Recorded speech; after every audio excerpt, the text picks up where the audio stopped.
Welcome to the So Much More podcast, where we talk with people in the custom window treatment, soft home furnishings industry, and so much more. I'm your host, Seal DeGuglielmo. My guest on the podcast today is Heidi Yoder. She's the owner of Smithland Custom Interiors in Harrisonburg, Virginia. She has been in business for 20 years. Don't let that fool you. She is still very young. Heidi's husband, Brent, is a very important part of her business, and you'll hear in the interview why he's such an important part. And I don't know if I've heard this before, but they met through the industry. So I was very excited about that. We have a little love story going.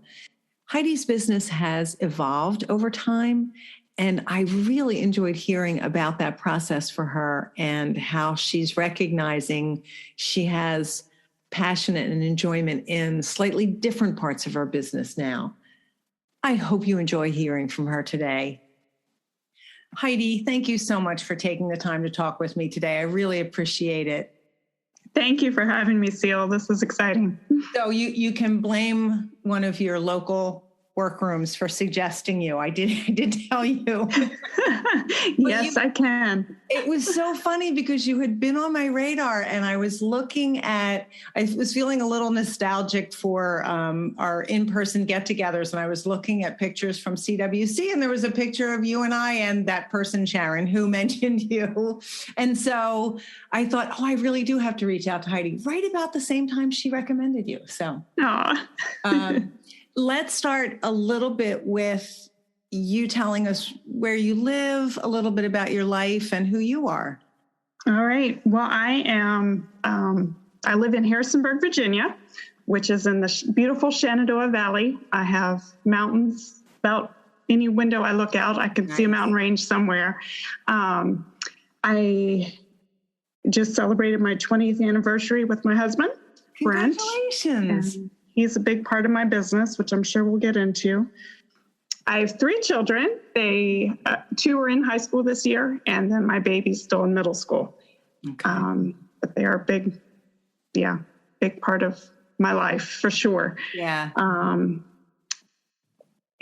So I have been in business for 20 years as well. So this year celebrates. That's impressive for somebody who's in your age range. That's really a long time to be doing that. That's awesome. It's one of the reasons I wanted to talk with you. You've also changed your business a little bit. So we'll talk about that a little bit. So tell me how you got started with this business. You ready for a long story?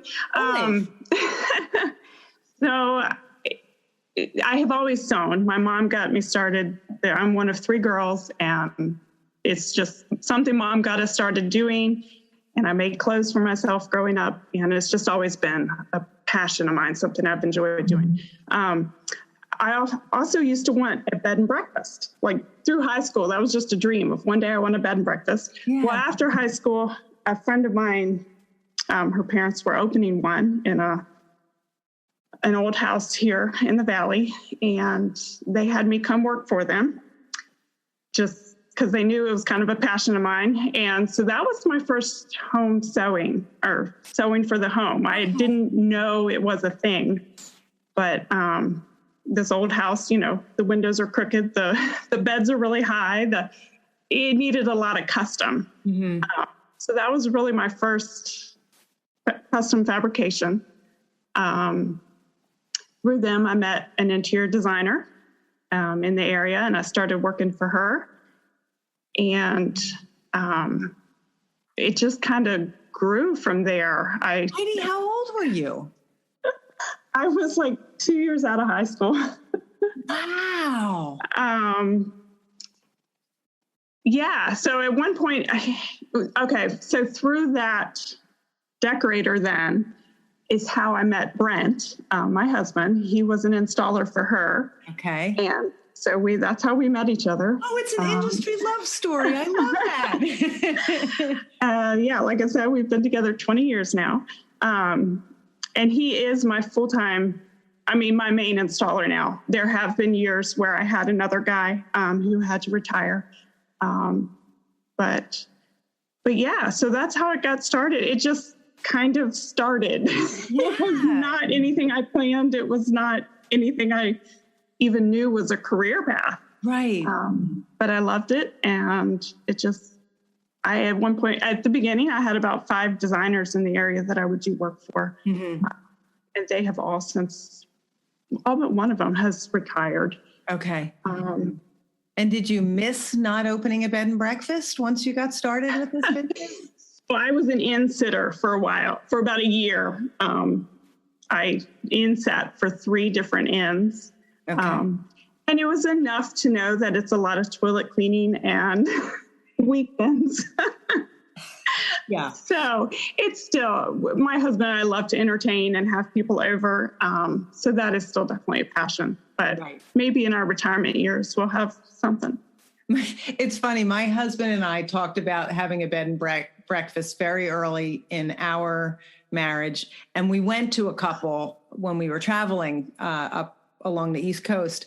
And after about the 3rd one, I was starting to recognize how much work it was going to be. And I was like, yeah, I'm thinking no. He loves to cook. So he's thinking that would be an awesome way for him to use that skill. I'm like, yeah, no, I don't like people enough to be up at 7 o'clock in the morning making their breakfast. Yeah.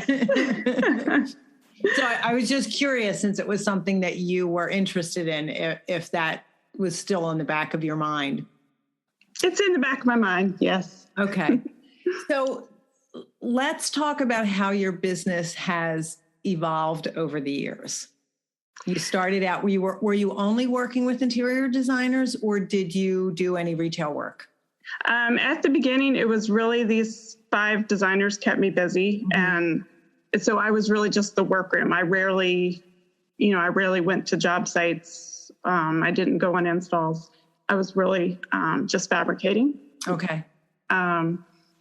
But yeah, it has definitely, at this point, I have like 2 designers that I will do stuff for, but I would say I'm 80% to retail, and only about 20% of it would be through the designers.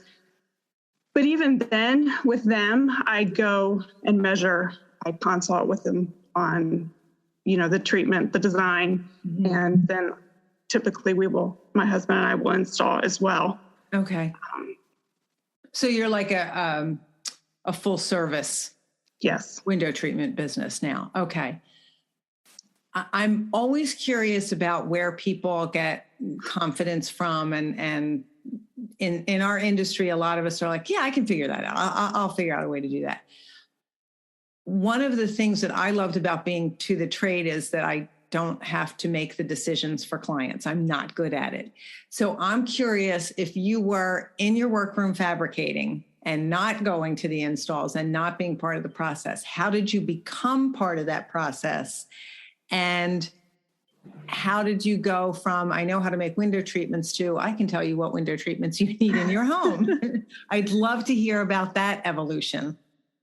I think it was partly that my designers started retiring, and in this area, there aren't really that many interior designers that are like, that is their job. Okay. So like full-time mm-hmm. designers. So really it was just, I started taking on, people would call, like I guess I became known. People started hearing about me. So individuals would call me up. Okay. So it just kind of organically grew into switched over. Okay. And I got more confidence. It took a while. Those first clients, you're in the car on your way there and you're nervous, but now I feel like I just love meeting with clients and meeting with people and being in people's homes. I love that part of it. I almost enjoy that more than fabrication now. Yeah. Interesting. So yeah, I would say it was just very organic. I'm not much of a planner, so it worked out. All right. So that is one of the questions I don't ask every single interview, but did you ever have a business plan, or did you ever say, this is my goal for this? No. Okay. So I know how many people tell us, yes, that's what we have to have, but I do hear sometimes, nope, like you said, this is happening organically and it's working out really well for you. Yeah. Like that first designer that I met, which the one I met my husband through, she was my first person to really sew for, and she would handle everything. And then I think she finally just kicked me out of the nest and said, you really have your own business here. Yeah. Yeah. So yeah, she gets a lot of credit for getting me started. Okay. All right. I love that. In the very beginning, when you were starting to take on new designers, at what point, and let's be honest, you were young, you were just out of high school. What point did you say, oh, this is a business, I'm going to run it like a business, and this is the path I'm going to take? Or was that a conscious decision? Yes, it was. When I got married and moved to Harrisonburg, that is when I officially got a business license. Okay. My husband had turned it was kind of a little cottage in the back of our property. He had renovated that while we were engaged to be my workspace. Okay. So just that whole life transition, it was definitely yes, this is what I'm going to do. Okay. I also coached with Michelle early on, Michelle Williams. And it was more of mindset coaching for me rather than business coaching, and just, is this something I want to do? Is this something I can feel good about doing and feel value and purpose over just making pretty things? Okay. Which I've totally come full circle on that now, and that it's my passion. I think we need to have beauty in our lives. Mm-hmm. We need to have to feel secure in our homes, and so I think what we do is that for people. Yes. And I love that. I have a client who's a widow that she felt fine in her home when her husband was there, but now she suddenly realized she wanted privacy on her windows. And, you have clients that tell you they can't use their dining room from 5 to 6 o'clock, and because the sun comes in. I can help with that. Yes. Yeah. I can help with that. And so that is a passion for me, just to be able to help us live more fully in our homes. Heidi, I really love hearing that. I know that I think the mindset is really important. And I think Michelle's done a great deal in our industry to help with that. It isn't just making pretty things. And I got chills when you were talking about helping this widow to feel more comfortable in her own home. I think that if the pandemic has taught us nothing, or if it's taught us something, this is where we spend most of our time. And if we don't feel safe and secure in our homes, or like we enjoy it. And I know that we come from an industry of, I can do this myself. I wanted to redo my living room. My kids have moved out of the house, and finally I can have nice things now. And we were redoing it. We had done it before. But I got the help of one of my designers, and part of me was like, I know how to do this. I can do this. She made suggestions I never would have thought of. And I walk into that room and I smile from ear to ear, and I am as happy as can be. Yes, I did the work myself, but she made suggestions and helped me pull fabrics and colors and things like that. And every time I walk in that room, I feel happy. Yes. And I think there is so much value in that. And Absolutely. I used to say, like, self-deprecating things like, well, I'm not a brain surgeon, or, my sister Maggie is a nurse and she saves lives. And that is important and necessary, but it is important and necessary to feel valued and comfortable and peaceful, or whatever it is we need in our homes. Maybe it's energized. Maybe it's, a place to entertain. And if you can't go in your dining room between 5 and 6, then you are not entertaining the way you want to. And if you've never had people over because the place where they would sit is uncomfortable, that changes your life. It does. Yeah. I love that. Yeah, our homes should be inviting. They should rejuvenate us. I'm curious about, you said about the passion for this is even more than fabricating. I also think there's a little bit of stress about letting go of certain things. And I know Michelle spoke about it when health issues caused her to have to stop working in her workroom. That's one thing. But to actively make a decision that I'm getting more joy from this. And this is something that I'm going through with running the library and doing the podcast. Do I enjoy making the window treatments as much as I used to? And am I doing it enough for it to be profitable? Or should my focus be somewhere else? So let's talk about that transition a little bit for you. You're starting to notice that this is where you'd rather be, is working with your clients and helping them design rooms as opposed to actually making things. So talk to us a little bit about how that felt to make that decision, and how are you physically managing it? Again, I don't know how much of it was a conscious decision and how much of it organically just, this is how my business is evolving. I mean, as we all know, there's a lot of commercial workrooms that have shut down here recently. And so it is more difficult to sub out some of that fabrication. I am lucky to have a workroom 2 hours away that I can use. All right, so two things I'm thinking of. One, a lot of us tend to have control issues. So subbing workout becomes extremely uncomfortable. And there are wonderful commercial workrooms, but they don't do things the same exact way that we do. So let's speak to that first. And then I have another question for you afterwards. I won't ask two at once. I'll be nice.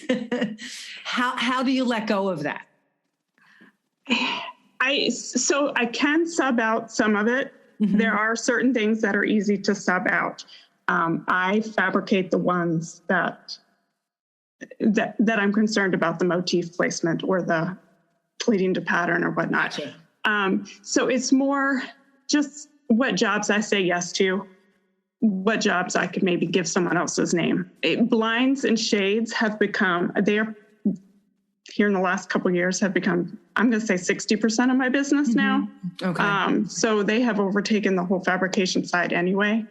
So yeah, it's really just picking and choosing what, being able to comfortable saying no to the alterations or the little things that I don't really have interest in doing. Okay. But I also think there are times in our businesses where we feel like we have to say yes to everything because it's income or because we're building our reputation or whatever it is. But then there's a point where we say, yes, but when I say yes to hemming those pants, it means I'm not doing what I really love doing. Or, Beth Hodges called them decorettes, a decorette who might contact you and say, oh, I'd really love to have this. And you can say, that's not what I do anymore. And bless somebody else with that job. And sometimes just giving them a rough estimate takes care of that anyway. Yes. Yes. So I'm curious about, is there a sense of relief in you have some of this you're able to confidently subcontract. Now you can focus more on the interior design part of it and the creation of a room or a home that people are happy with. Does that give you, I think a lot of us focus on the loss of our workrooms if we're moving into something else. But I'm curious if you are now focused on, because I've said no, because I've subcontracted, I now can do this. Are you feeling that? For me, it's a pretty good balance right now. Awesome. I don't want to spend 5 days a week in my workroom. So, I have 2 days a week that I'm in my workroom. And then the other days, I go on all my installs, even with blinds and shades. Brent and I are really a team with that. So, so for me, I love just being a part of the whole process, which, yes, does mean there's only so many jobs I can take on. Right. But yeah, again, it's picking and choosing the right jobs for us. Okay. The sponsors of the So Much More podcast allow me to bring guests to you each week. And without them, I couldn't do it. I'm pleased as the owner of the Curtains and Soft Furnishings Resource Library that I can use the library to help sponsor the podcast as well. The library hosts the industry's largest curated collection of educational resources for the custom home furnishings professional. Membership to the library gives you access to a wealth of downloadable reference materials, videos, live events, as well as a community of support to help you develop your design, sales, and fabrication skills, and to grow or start a business. Join the library today at csfrl.org. The Workroom Channel is the premier online training provider for professional fabrication skills. Go to theworkroomchannel.com to browse the selection of anytime access courses created by industry experts. Watch detailed demonstration videos, download companion materials, and participate in private course discussion boards with your instructor and classmates from around the world. Start your course path today at theworkroomchannel.com. Education, networking, visibility, and industry discounts are just a few of the benefits that are offered to members of the Window Covering Association of America. The WCAA is the only national nonprofit trade association that's dedicated to the window coverings industry and the dealers, decorators, workrooms, designers, and installers that make up our membership. The library is a gold level sponsor of the WCAA. Join today at WCAA.org. WCAA, where you are never in business alone. Discover Klimaka Studios, where innovation meets exceptional design. Klimaka fabric and wallpaper collections are inspired by the original works of collaborating artists and developed with the understanding of how fabrics are manipulated into exquisite soft home furnishings. Workroom businesses enjoy exclusive access to engineered designs and best trade pricing. From clever layouts to classic linen prints, Klimaka Studios delivers the quality and consistency that your business demands. And Klimaka's reliable, on-time delivery keeps your projects running smoothly. Go to klimakastudios.com for swatches and trade account information. Klimaka Studios, for the joy and profit of workrooms. You've talked about the passion that you have for the business. Have you ever thought about quitting? Have there ever been challenges that have made you want to quit? I have pondered what I would do if if this all fell apart.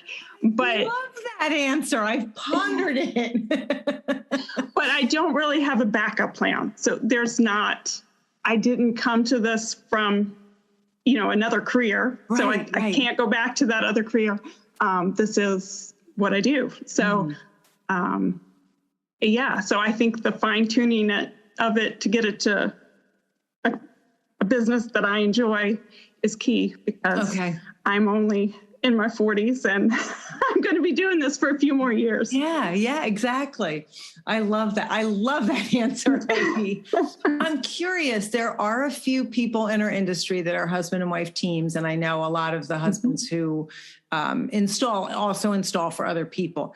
Do you and your husband spend a lot of time working together, or is he often busy doing installations that you're not with him? No, I mean, I typically he just installs for me, and I go with him on all of them. Okay. He is a project manager for a home builder here in our area. So he took that job about 3 years ago, is about when I had my old installer had to retire. And so I was kind of left in this, what do I do? There's not really installers in our area. Right. And he was able to take on this job that gave him the flexibility of taking a day for me here and there. So it has really worked out well. Just with him being flexible. I love that. As you were getting started, you said that you didn't know that window treatments were a thing or it could be a business. How did you start the creation of your workroom? Did you work with home machines? Did you have industrial machines to start? How did that process evolve for you? And as you said, when you moved, there was a separate cottage that was just for your business. So how did you go about the purchasing part of, or the machine purchasing and equipment purchasing part of it? Very early on, I realized that my necky home machine was not going to cut it. So I purchased a Bernina 950 in industrial pretty early on.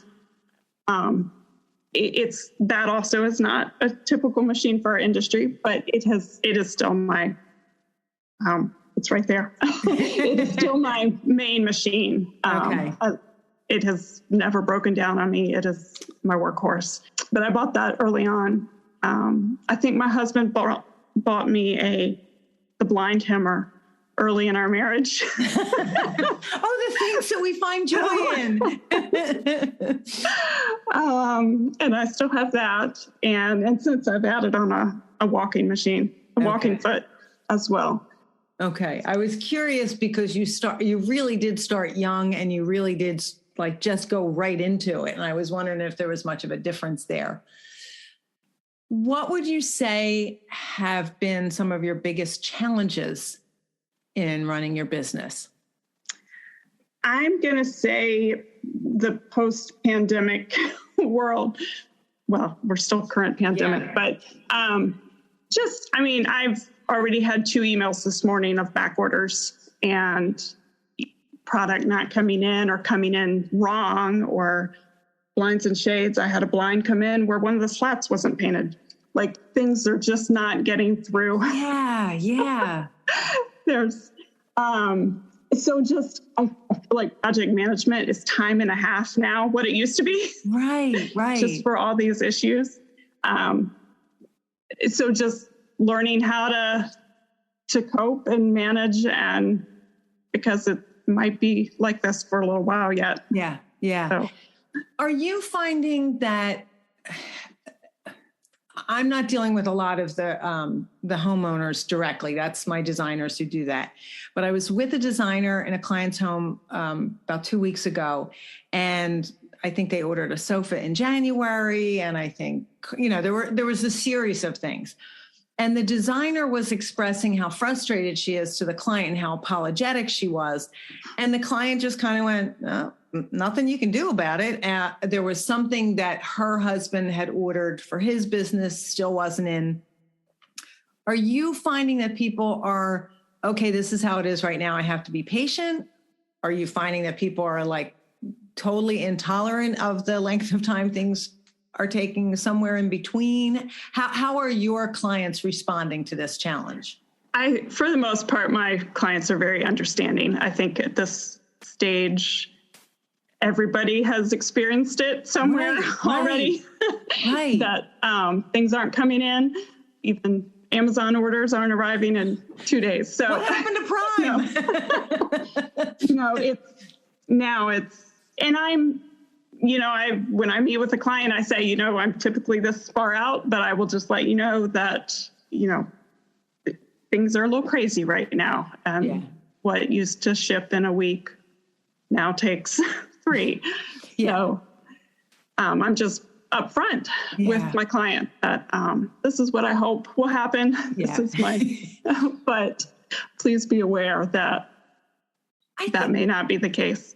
I think the managing expectations right now is so important. And I have heard most of the people, I'm seeing a few things on Facebook and a few other places that some people are impatient and they don't get it, but this is not the only industry that is having supply chain issues or shipping issues or anything like that. So I'm just curious. I know when we want something, we want it now.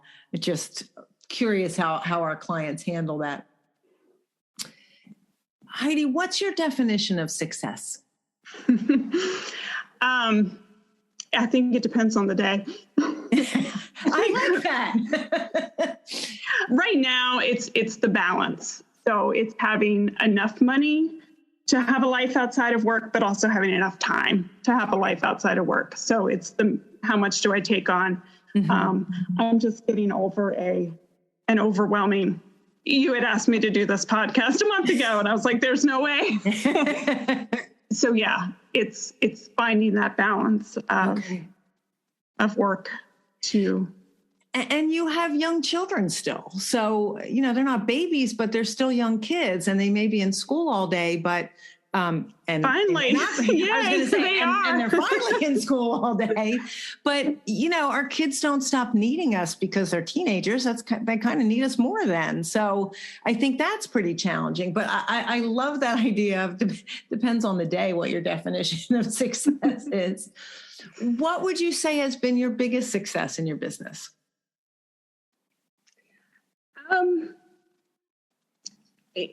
Honestly, just looking back and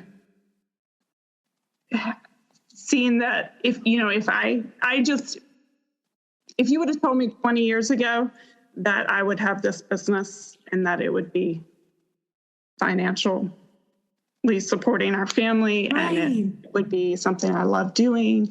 I didn't even know, like I said, I didn't even know that it was a career path 20 some years ago. And now it is this, but I think my business is my biggest success. I'm proud of it. There's definitely still work I can do on it, improve things, but yeah, it's just a process. And I agree with you. I think, you see a lot of things about what would you tell your 20-year-old self? What would you, I think especially because you started right into this, I admire that you had the courage and the smarts to go to Michelle and work with her to think about what you wanted out of this. I think that as an industry, a lot of us are really fortunate that we do get to do something that we love on a day-to-day basis. But again, I keep going back to this. Your love of what you do has evolved a little bit. And I love that you are still pursuing that and creating a business that looks different now than what it looked like 20 years ago. But it's still, like you said, it's supporting your family. Mm-hmm. And I just love that. I think that is a huge sign of success. I love to talk to people about how they reach different mindsets. And you said you worked with Michelle. Are you a big book reader? Are there business books that you like to read? Is that a path that you take? Yes, I do. Profit First has been a big one for me. I have implemented that. I need to take it to the next level now, but that has been huge for me. At the beginning of the pandemic, I did a book club with about 6 women that I didn't know. Designing Your Life was the book we went through together. And that was, I still pull parts of it. Takes a look at your work life, your play life, your love life, and your health, those 4 main areas. Right. And just how are you doing in each of those? Right. When I went through it, I was more focusing on my play, my hobbies, because it was early pandemic and I felt like I had no life. So I went through the book focusing on that. But since then, there's been ideas in it that I've turned to for my work as well. Oh, nice. And how to find what part of this job is bringing me joy and what part is dragging me down. And again, it's just that fine tuning of finding what you love and making that more of what you do. Okay. And the bookkeeping and that kind of thing, I now can sub that out. Okay, good for you. So yeah, just finding what you're passionate about and making that your business. Okay, I'll put a link to that in the show notes. It sounds like I just added another book to my book list. Thank you. Not that I have a short book list. Do you use much technology in your business, Heidi? I do some. That is the area where I'm lacking the most. QuickBooks is definitely, I don't know what I do without QuickBooks. Mm-hmm. And I don't use it to its fullest, but I use it enough to keep me organized. Okay. With financials. Yeah, that would be the biggest. Okay. QuickBooks. All right. Do you use many apps or anything in your business, or is that something you're still working towards? It's something I'm still working towards. I do use with about every client PhotoPen HD on my iPad. I'm it's not familiar with that. It's just a simple, it's free. It's a simple way to sketch on top of a photo. Okay. Standing there with the client, you can show them the difference of a swag drape versus a panel. Uses what it's going to do for quick and easy. Okay. I like the sound of that. All right. One more thing I have to do today, Heidi. Thank you. What 3 business items could you not live without?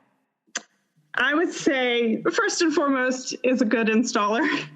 Like I said, I do a lot of blinds and shades and then install pretty much everything I fabricate. So that is key.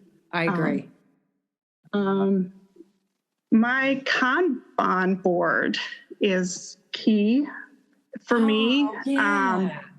For me, it's Post-it notes and a calendar and a whiteboard. And I can move my Post-it notes with the client's project on it around to what stage it is in the project. And I'll ultimately put it on my calendar for fabrication and installation. Okay. I've heard a couple people using Kanban and really happy with it. So that has been super helpful in just keeping my workflow organized and managed. My table, my table and my iPhone, and those are the things that I couldn't do without. It's so funny because there are things that I think change over as our businesses change.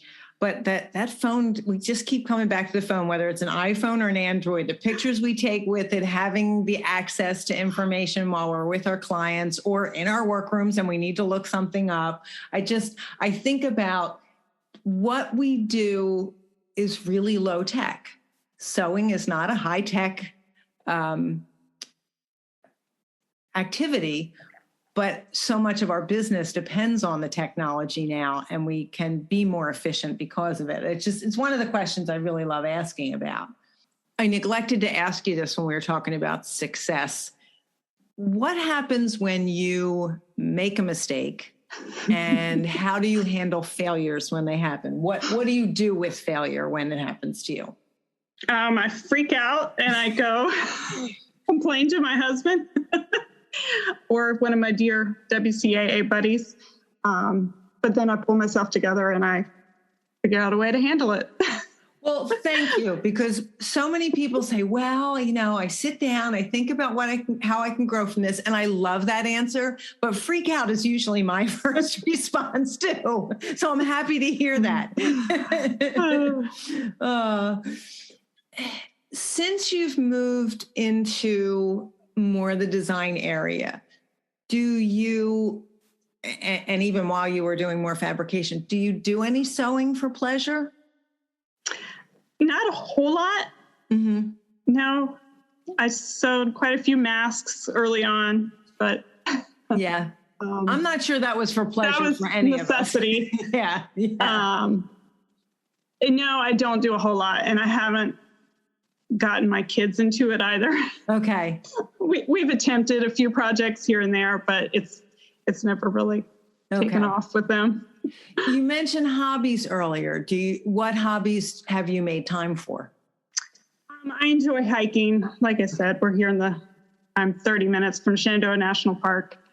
So I enjoy getting out in nature. Okay. That's a big one for me. Yeah. And I think I was just listening to a podcast about it's more than it being in nature is important, but being disconnected from other things. For those of us who have our workrooms or our businesses from home, and many people are working from home, whether that was their intention or not, being able to step away from it, I think, is so important. And I can imagine where you live, it must be really beautiful to be able to get out in that. Since your business is evolving a little bit, I usually ask, what's your favorite thing to make? What is your favorite thing to be doing now in your business? I mean, like I said, I love meeting with clients. I just love being in people's homes and seeing their style and learning about them. But my favorite thing to fabricate, I would say, is valances or anything where I need to motif placement and proportion and just thinking through all that kind of thing. What is, to end up with this swag, I need to cut it to this shape. I love thinking through that kind of thing. Okay. And I have to say, your face really lit up when you were talking about being with your clients, and I love seeing that. Heidi, what do you do extremely well?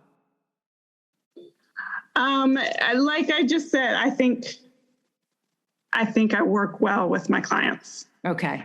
I think I listen well. And in my husband, when I asked him that question, that's the first thing he said. Okay. Was that I work well with clients, and he sees me with them on installs. So I guess he can be a little more objective than you can, maybe. I do love that people ask their loved ones about some of these. So now I have to ask you, did you ask your family, what are you not so good at, or did you already have an answer for that one?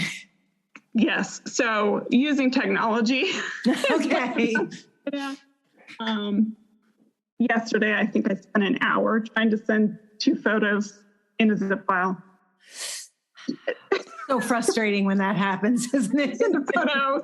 But then she said she needed them in a zip file, and she lost me. So. Oh, shoot. So yes, technology is definitely something I'm not good at. And you didn't need your family to tell you that. No. I feel like I love that people ask their family, what do I do well? I feel like I've started family arguments by having them ask, what do I not do so well? I think people should keep that question to themselves. They have lots of answers that just wouldn't be related to this podcast. Exactly. And probably nothing you need to know. Especially since you have teenagers. Yes. What about you would surprise people? I'm a farm girl. Okay. I grew up on a vineyard. I still consider myself a farm girl, even though I think I've not been one longer than I was one. Okay. But it's still how you see yourself. Yeah. Yeah. So I had seen that on your Facebook page. Is the vineyard still in your family? It is. Okay. My grandfather started it 80 years ago. My parents ran it, and now my sister and her husband and kids are running it. So okay. Yes. Okay. Do you miss being part of that? I do. And that again, because this is grape season right now. Mm-hmm. And I think in the next year, I would love to free my schedule up a little bit more to be able to get involved there. Okay. I did do a farm market for my sister last weekend, which was fun, just selling grapes. Yeah. And I do think especially this last year and a half, so many of us in this industry were busy one way or the other. We either had a lot of projects already in our workrooms when everything shut down, or we were making masks. And I think a lot of us were like, spare time. What's spare time? I don't have any of that. And then we became busy because people were in their homes and needed things and wanted to make some changes. And I think I'm seeing more and more posts about people wanting to take a little bit of a step back and reclaiming some of the time for themselves, because we're either working so hard we're not seeing the light of day, or we're exhausted, or we're really missing out on other things that bring us joy. And our businesses are not quite creating the joy that it did in the beginning. Yeah. Well, I mean, we all went through this wave of change here in the last 18 months. And it was just, how are we going to make it work? And it was a flip for really for everybody, but we had to look at a lot of different aspects of our business and make changes. Exactly. I meant to ask you this. How far away are you from the vineyard? So I'm about 40 minutes away. Okay, that's not so bad. So you can be there. Okay, all right. Yep. Heidi, I feel like some of us take for granted in this industry. I'd like to ask about resiliency. And I think some of us are sort of blasé about it because it's been part of our lives for so long we don't recognize. But I would love to hear how you feel you're resilient. In what ways do you think you're resilient? I think just being adaptable to the changes as they come. Just seeing where you need to make adjustments and following through. And yeah, I think anybody that still has a business after the last 18 months is resilient. I think you've proven exactly. I agree with you. If you were to go back and look at your 20-year-old self starting this business, would you have thought that you had the traits that you needed to run your own business? No. You think you've learned them along the way? I've definitely learned that. I mean, I knew sewing. I mean, that wasn't a new thing, but no, I never would have guessed running my own business. Okay. Someone once said to me that if they had known everything they know now when they started their business, they probably never would have started it because it was like, it would have been like, I don't know how to do that. Why would I even attempt this knowing that? But I think that like we learn a little bit at a time and it kind of gets us through to the next thing that we have to learn. Just like learning how to do the window treatments. But that always astounds me, how many of us sort of started on a wing and a prayer and here we are all these years later. Yes. Heidi, I know you have a new website coming out. So for people, I know that's exciting. For people who are looking for you, do you want me to put the link for the new website or just a link to your Facebook page? You can put a link to the website. I just got my second revision. Okay. I haven't looked at it. It came just before we. Okay. So it should be out pretty soon. Okay. And you have an Instagram and a Facebook account. So I will put links so that people can find you. Yes. And you're working with Kate the Socialite on your new website. That's so exciting. She does a beautiful job.